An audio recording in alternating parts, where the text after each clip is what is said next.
Hello, friends. What a day. So, I wrote in my journal this interesting question to myself. What does extraordinary look like when you're navigating uncertainty?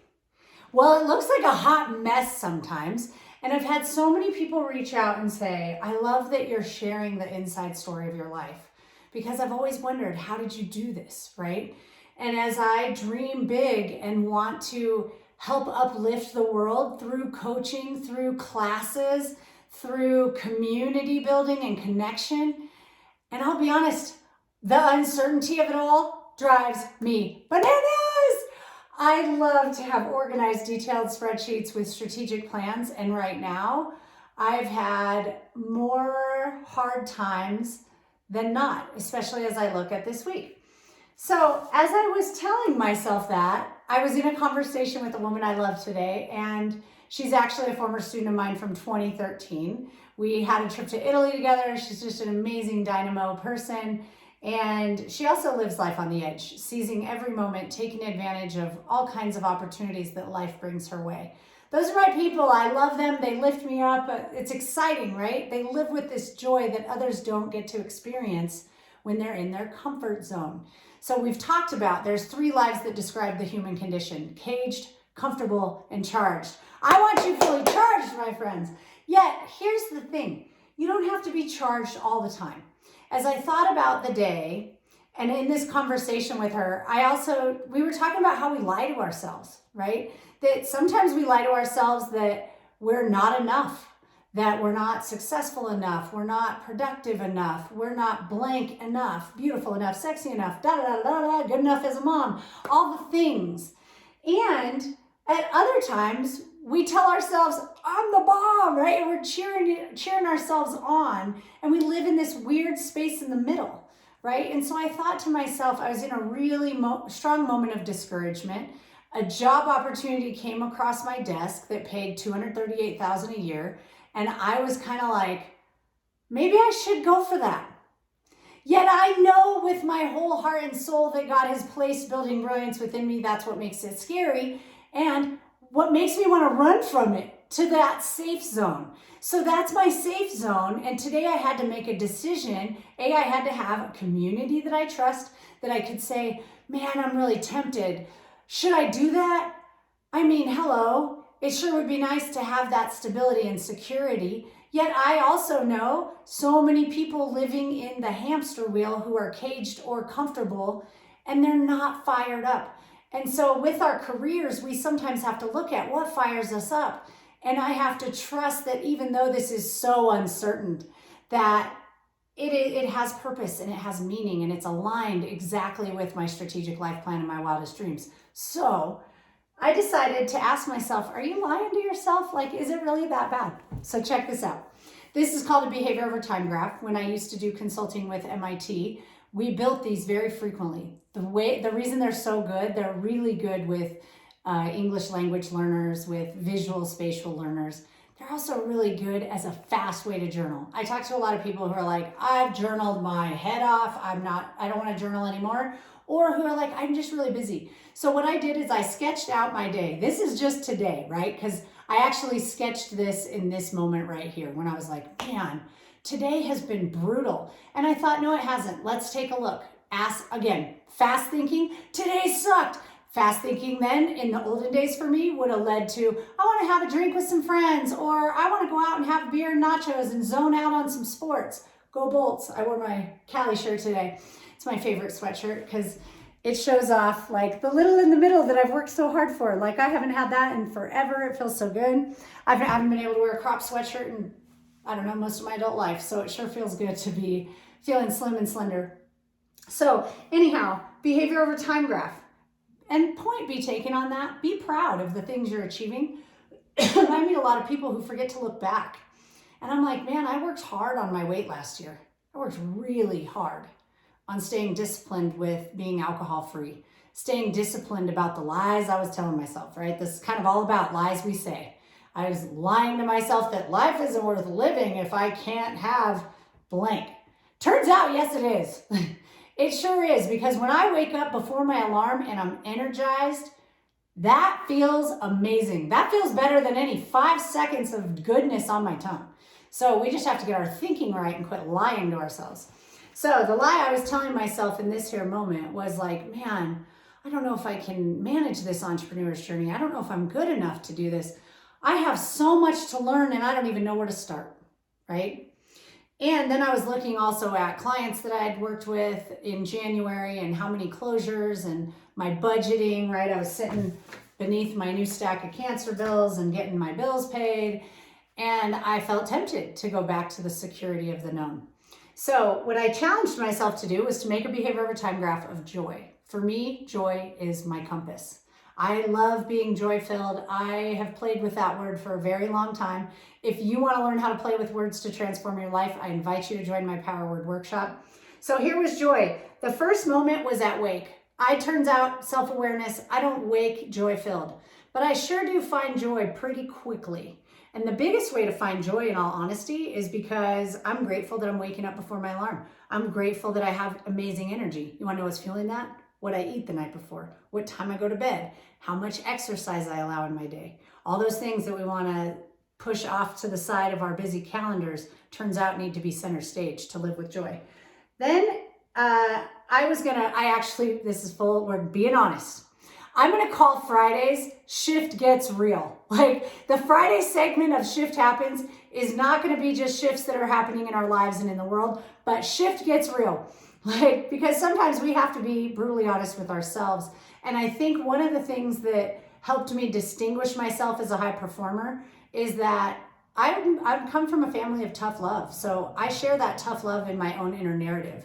I know how to be fierce with myself and how to extend grace and be gentle, which is an important counter complement to those who are like me and know how to be fierce. For those who are not like me and don't know how to do either of those things, please join me in Life Design Lab. It is important for us to be fierce. Part of the reason, if you're waking up and you feel sluggish and tired, if you don't have this kind of joy and motivation and energy, it's time to recalibrate your life. And that's what we do in that program. So truth be told, I went to sleep in my sports bra and workout shirt because I know myself. I'm not going to want to get up and work out. And I had an early morning 8 a.m. appointment. So my workout had to happen at 5:45 or it wasn't going to happen. Or it could be 9 p.m., but let's face it, that ain't going to happen. So I put my pants beside my bed. I was basically, all I need to do was roll out of bed, put those pants on, put on socks, and go. And I reset my alarm. So I went down a little bit. My joy factor went down. When we don't act in alignment with our goals, my friends, we destroy a little bit of ourselves, and that's why we don't feel good. So 2 minutes after that, I said, what good is 20 more minutes of sleep? You went to bed in time to get 8 hours and 5 minutes of sleep and to do this workout. What good is 8 hours and 25 minutes? Get your butt out of bed. So this was a pivot point. I had to ask myself, do you really want this? Slow down that fast thinking, increase the slow thinking, and say, what will make me proud an hour from now, right? What effort am I willing to put in to write the story of my life? So I changed my mind. I got out of bed. I was feeling a little more joy because I was making myself proud. Then by the end of that 20-minute ride, now my endorphins are working in my favor and I feel good. Then I have a good morning with Gigi, which with middle school mood swings is a little hit or miss these days. So my joy went up again. I got to my eye doctor's appointment early. My eye doctor is a very handsome man. He doesn't wear a wedding ring either, and he's young and cute. And I'm like, my joy factor went up. And he had good news. So I had to go back because with the cancer diagnosis, he saw one spot on my left eye. And because we didn't have the reports from my previous eye doctor, they were shut down, relocating and remodeling. And so we couldn't get the paperwork over for him to see if that was something new or if that was something that wasn't to be concerned about and normal, typical kind of variations. So because of the cancer diagnosis, he wanted to see me back and double check that. So I got great news from a gorgeous man. That definitely brought my joy up. So look at, just in the morning, right? Nothing but up. But then what happens? You come home to the to-do list. And man, today my to-do list wasn't fun, right? It was, truth be told, I'm a procrastinator. So it was all the things that I didn't want to get done this week. I had chunked out some time to get done. Then I started to feel good because instead of putting them on next week's calendar, I dug in. That's where systems are important, right? I have systems in my life that help me do things when I don't want to. You can't count on your feelings to bring you success. If you wait till you want to, what's going to happen in this moment? I don't do it. I feel bad about myself for not doing it. Then I overeat emotionally because that's what I love to do as my go-to. Pre-cancer, I don't do that anymore. Nothing tastes as good as cancer-free, my friends. So I would have emotionally ate. If I was to go back to 2020 and 2021, I would have then had drinks to go with my emotional eating. I would feel good for a little minute, and then the next day, feel the brain fog, feel the inflammation, watch my scale go up. And that's how, over and over, you do that, your joy factor's gone. In that moment, again, another pivot point. I chose to I said, what will make me proud? What will make me proud is crossing everything off of that to-do list. And sure enough, I did. Then I had a meeting with Annie. That definitely brought me joy. To meet with someone who's in your tribe, woo! Someone who's like fired up, all in, go playing full out at the game of life, that lifts me up. And then a fabulous neighbor swung by, just so thoughtful. My doorbell doesn't work. And she was like, I was at the hardware store. I thought I'd bring you one. Great joy there, right? Then the best part, I get on the phone, a woman I'm leading this life group, which surrendering to God is one of the things I'm working on. I didn't feel capable of leading a life group. I haven't read the Bible before last year in 18 years. So I thought, okay, God, I don't really know why you're asking me to do this, but I will rise and lean into the discomfort. Why? One strategy that I use in my life is to play at the edge of my comfort zone. If it feels a little unnerving, if it brings a little anxiety, that's where you're meant to live. That's where you're wide awake. In high performance research, it's called raise performance necessity. That's where you raise that necessity, is when you're not comfortable. When you're comfortable, ain't much going to change. Your February 2024 is going to look just like February 2023, which probably looks a lot like February 2022 and 2021 did. And that is not how we're meant to live. We're meant to grow and to evolve throughout our lives. So, long story short, I get on the call with this woman to share my decision-making matrix, which helps you evaluate career criteria and options as you plan your life. So she ends up, I've been praying with her, I've been talking with her, and I guess it's been 3 weeks now. Monday was our third meeting. And she got the job that she's been dreaming of, a job she was afraid to go for. And I thought, oh my gosh. And then right when I was feeling frustrated that I don't know how to get clients, I don't know how to market this thing, she tells me a story of her sister who needs help navigating career. I had been praying for clarity, like, God, please show me the way. What is it that I'm all about? I've worked in education. I've worked in contentious legislation. I've worked in high tech and fast-paced environments. I have so many skills that I've built through my career that it can be difficult to narrow a focus for me. And I'm sharing this because I know that right now you're facing some kind of uncertainty.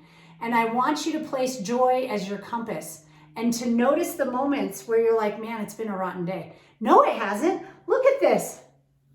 There's more highs than there are lows, my friend. So we got to tell ourselves a more accurate story.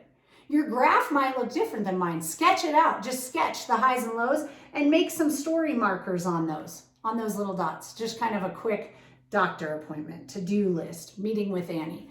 I can put those things on there. Next video, part 2, is going to show you how to accurately map your week to determine if you are really crushing it or if you're lying to yourself.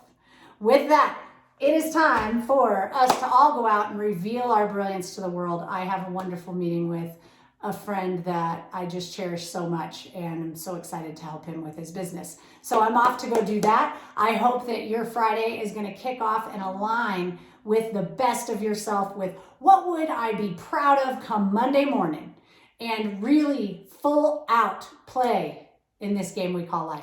Love you, friends. Go out and shine your love and light into the world. Reveal your brilliance. Mwah!